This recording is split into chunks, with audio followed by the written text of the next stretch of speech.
നാടിനെ നടുക്കി മലപ്പുറം കരുവാരക്കുണ്ടിൽ അരുംകൊല 14-കാരിയെ സുഹൃത്ത് ബലാത്സംഗം ചെയ്ത് കൊലപ്പെടുത്തി. കസ്റ്റഡിയിലെടുത്ത 16-കാരൻ കുറ്റം സമ്മതിച്ചു.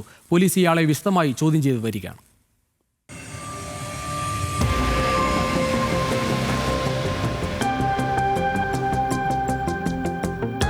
മനുഷ്യമനസാക്ഷിയെ ഞെട്ടിച്ച കൊലപാതകത്തിന്റെ നടുക്കത്തിലാണ് മലപ്പുറം കരുവാരക്കുണ്ട്.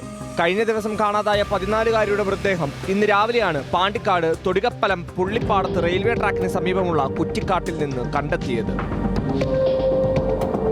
കഴിഞ്ഞ ദിവസം രാവിലെ പതിവ് പോലെ സ്കൂളിലേക്ക് പോയ 9ാം ക്ലാസ്സുകാരി രാത്രിയായിട്ടും വീട്ടിൽ തിരിച്ചെത്തിയില്ല. തുടർന്ന് പോലീസിൽ പരാതി നൽകുകയായിരുന്നു.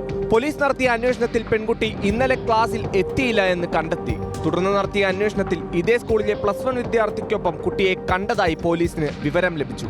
16-കാരനെ കസ്റ്റഡിയിലെടുത്ത് ചോദ്യം ചെയ്തപ്പോഴാണ് നടുക്കുന്ന കൊലപാതക വിവരം പുറത്തറിഞ്ഞത്.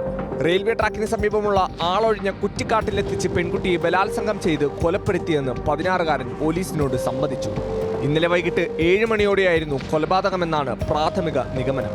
16-കാരന്റെ മൊഴിയുടെ അടിസ്ഥാനത്തിൽ പോലീസ് നടത്തിയ തെരച്ചിലിൽ ഇരു കൈകളും കെട്ടിയ നിലയിൽ പെൺകുട്ടിയുടെ മൃതദേഹം കണ്ടെത്തി. കാണാതായ ഒരു പരാതി കിട്ടുന്ന സമയത്ത് തന്നെ പോലീസ് അതുമായി ബന്ധപ്പെട്ടിട്ട് അന്വേഷണം ആരംഭിച്ചിട്ടുണ്ടായിരുന്നു. അപ്പോൾ ഒരു ഫോണിൽ ഒരു കോൾ വന്നിരുന്നു പോലീസ് സ്റ്റേഷനിലേക്ക്. അപ്പോൾ അത് വെച്ചിട്ട് അവർ ട്രേസ് ചെയ്ത് നോക്കുമ്പോൾ തൊടുപ്പലം റെയിൽവേ സ്റ്റേഷനിൽ ആണ് അതിൻ്റെ ലൊക്കേഷൻ കാണിച്ചിരുന്നത്. അപ്പോൾ അതുമായി ബന്ധപ്പെട്ട് ഇന്നലെ രാത്രി തന്നെ പോലീസ് ഈ പരിസരം വീക്ഷിക്കുന്ന ഒരു സ്ഥിതിയിലാണ് ഉണ്ടായിട്ടുള്ളത്. ഇന്ന് രാവിലെയാണ് പിന്നെ ഈ പയ്യനുമായി ബന്ധപ്പെട്ടിട്ട് ഇങ്ങനെ വരുന്നതും അതിനുശേഷം ഈ അന്വേഷണം ഇവിടേക്ക് എത്തിച്ചേരുന്നതും. മൃതദേഹം പോസ്റ്റ്മോർട്ടത്തിനായി മഞ്ചേരി മെഡിക്കൽ കോളേജിലേക്ക് മാറ്റി. നിലമ്പൂർ ഡിവൈഎസ്പി സാജു കെ അബ്രഹാമിന്റെ നേതൃത്വത്തിൽ വണ്ടൂർ കരുവാരക്കുണ്ട് സ്റ്റേഷനുകളിൽ നിന്നുള്ള പോലീസ് സംഘത്തിന്റെ നേതൃത്വത്തിലാണ് അന്വേഷണം പുരോഗമിക്കുന്നത്. ന്യൂസ് മലയാളം, മലപ്പുറം.